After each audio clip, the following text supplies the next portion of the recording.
مزمل کو جب ہسپتال لایا گیا تو ڈاکٹرز مزمل کی حالت دیکھ کر حواس باختہ ہو گئے۔ مزمل کے سر کے 2 حصے تھے اور ان 2 حصوں کو جوڑنے کے لیے ایلفی لگا رکھی تھی تاکہ یہ محسوس نہ ہو سکے کہ مزمل کی جان کس طرح گئی۔ یہاں تک کہ جو بال اتر چکے تھے ان بالوں کو بھی جوڑنے کے لیے سر پہ ایلفی لگائی۔ مزمل کے ساتھ یہ سب کچھ کرنے والے کون تھے اور کیوں کیا گیا، تفصیلات میں آپ سے شیئر کروں گا۔ بڑے بڑے ظالم لوگ دیکھے، لیکن جو مزمل کے ساتھ کیا گیا یقین جانیے وہ ناقابل بیان تھا۔ یہ سب کچھ کرنے کے بعد مزمل کو ایک پل کے اوپر پھینک دیا کہ مزمل کو یہ شو کیا جائے گا کہ ہارٹ اٹیک آیا، جس کی وجہ سے اس کی موت واقع ہو گئی۔ مزمل کی بیٹیاں، مزمل کے بیٹے، مزمل کی اہلیہ، بہن بھائی چیخو پکار کر کے رو رہے ہیں کہ ہمارے بھائی کے ساتھ، ہمارے باپ، میرے شوہر کے ساتھ جو سلوک کیا گیا، سی سی ڈی کو چاہیے کہ اس کی جان لینے والوں کو جلد از جلد پولیس مقابلے میں پار کیا جائے۔ جناب عالی، افسوسناک واقعہ 2 روز قبل ضلع گجرانوالہ کی تحصیل ہے کاموکی کا ایک گاؤں ہے موہن پور بٹیاں، جہاں پر مزمل حسین سیف اللہ چنگڑ کے ہاں ملازمت کرتا تھا۔ ملازمت کرتے ہوئے مزمل حسین کو 15 سے 20 سال ہو چکے تھے۔ آپ ایک لمحے کے لیے سوچیں کہ ایک ملازم جو 20 سال سے آپ کے گھر میں کام کر رہا ہے،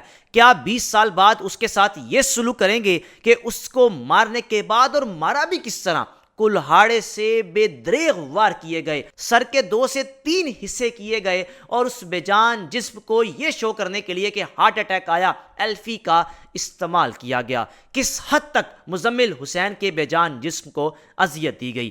ہوا کچھ یوں کہ مزمل حسین سیف اللہ چنگڑ جو کہ ڈیرے دار تھا، اس کے پاس ملازمت کرتا تھا۔ مہینہ پورا ہونے پر پیسے لینے کے لیے گیا کہ تنخواہ چاہیے۔ گھر والوں کے مطابق 2 سے 3 ماہ سے تنخواہ نہیں دی تھی۔ اب تنگ آ گیا تھا کہ میرے گھر کا چولہا نہیں چل پا رہا، میرے بچے بھوکے ہیں، میری اہلیہ بھوکی ہے، مجھے تنخواہ دے دو۔ اب کی بار مزمل حسین سے صرف یہ ہوا، تھوڑا سا غصے کا اظہار کر دیا کہ میرا گزارا نہیں ہے، مجھے تنخواہ چاہیے۔ یہ کہنا مزمل حسین کے لیے وبال جان بن گیا۔ سیف اللہ چنگڑ جو کہ وہاں کا ڈیرے دار ہے، اپنے ڈیرے داروں کے ساتھ مل کر، جو گھر کے مزید لوگ تھے ان کے ساتھ مل کر مزمل حسین کو اول تو مارا کہ اس کی جرت کس طرح ہوئی ہمارے ساتھ اس طرح بولنے کی، ہمارے آگے بولنے کی، یا ہمیں غصہ دکھانے کی۔ ایک طرف وہ 20 سال سے ملازمت کر رہا تھا، اس کو بھی بھول گئے، اور دوسری جانب اگر اس نے ہلکا سا غصہ دکھا دیا اپنے بچوں کا خالی پیٹ دیکھ کر، بیوی کا خالی پیٹ دیکھ کر، گھر کے بند چولہے کو دیکھ کر کہ چولہا تبھی چلے گا جب مجھے تنخواہ ملے گی۔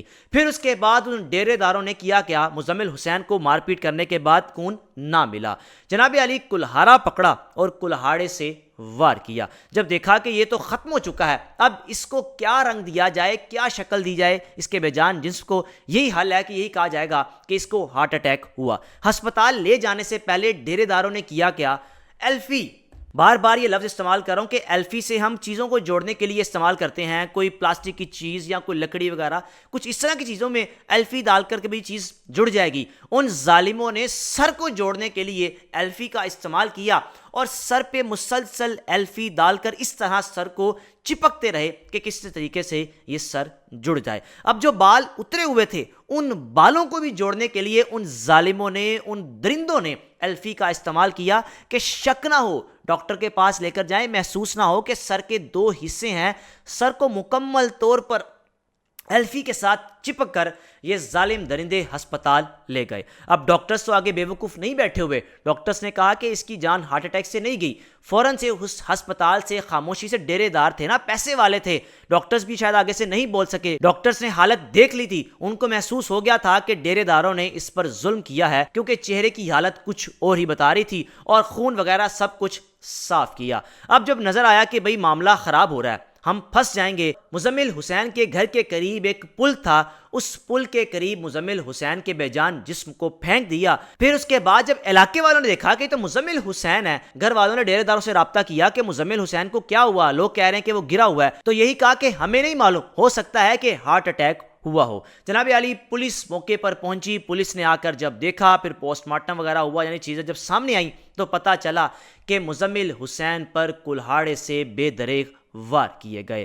اب مزمل حسین کی بیٹیاں، بیوی، بچے، بہنیں مطالبہ کر رہی ہیں کہ ہم غریب ہیں، کہ ہمیں انصاف ملے گا یا نہیں۔ مریم نواز صاحبہ سے مطالبہ کر رہی ہیں کہ ہمیں انصاف دیں۔ سہیل ظفر چٹھا صاحب کو لوگ پکار رہے ہیں، ان کے گھر والے، کہ چٹھا صاحب ہمیں انصاف چاہیے، ڈیرے دار طاقتور ہے، یہ پیسے کا استعمال کر کے تو سائیڈ پہ ہو جائے گا، لیکن ہم نے اس کو معاف نہیں کرنا، اس شخص کو عبرت کا نشان بنایا جائے، جس طرح اس نے ہمارے بیٹے کے ساتھ ظلم کیا، یہ ظلم بھی ناقابل بیان ہے۔ میں بھی ایک تحریر پڑھ رہا تھا، کسی نے لکھی ہوئی تھی کہ میرے 8 سال کے کیریئر کا یہ پہلا پروگرام ہے کہ صحافی کی تحریر ہوگی جو مجھے شیئر ہوئی واٹس ایپ کے ذریعے، جس میں میرے الفاظ ختم ہو گئے۔ جان لینے کے بعد ظلم کی تاریخ رقم، جان لینے کے بعد اس کو چھپانے کی انوکھی واردات، جس سننے کے بعد آپ مجبور ہو جائیں گے سوچنے کے لیے، اور آگے گاؤں کا نام لکھا ہوا ہے، اور پھر اس سر کو چھپانے کے لیے بار بار کہ ایلفی کا استعمال کیا۔ اب ایلفی سے سر اگر جڑنا شروع ہو جائیں، انسانی ہڈیاں اگر جڑنی شروع ہو جائیں، تو ڈاکٹرز بھی گھر بیٹھ جائیں، اسی طرح اپنے جسم کی ہڈیاں جوڑتے رہیں۔ اس درندے کے بارے میں رائے کا لازمی اظہار کیجیے گا،